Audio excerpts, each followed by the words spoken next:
Salut à toi! Bienvenue dans cette vidéo où je recrée la carte de mon jeu de rôle Les Mystères de Vie-Rouge. En parallèle, je vais te raconter à quoi ressemble la planète de Vie-Rouge. Si jamais tu souhaites profiter de la vidéo sans texte, tu peux cliquer sur le lien dans la description pour voir la vidéo simplement avec de la musique. Prêt? Alors c'est parti! La planète de Vie-Rouge est découpée en 3 continents. 2 continents à l'est et à l'ouest sont recouverts de métal. Le continent central, quant à lui, a été nettoyé et permet aux Virougiens d'y vivre. Ce continent est découpé en 6 régions, chacune d'entre elles a sa propre spécialité. Les reliefs naturels de la planète ainsi que son climat rendaient presque impossible l'implantation d'une forêt en son centre. C'est ainsi que naturellement, lors des premiers temps qui ont suivi la Révolution, la forêt fut implantée en une seule région au nord du continent central. Plus tard, quelques forêts mineures apparurent dans d'autres régions, comme la zone fermière ou la zone urbaine nord.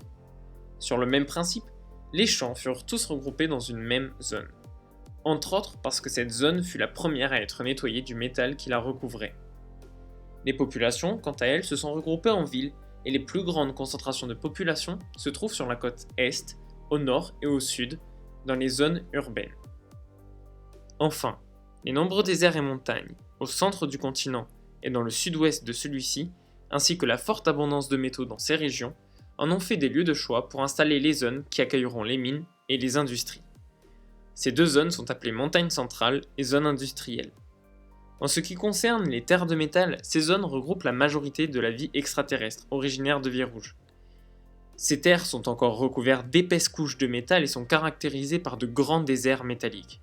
On y trouve également quelques chaînes de montagnes, parfois entièrement constituées de couches successives de métaux.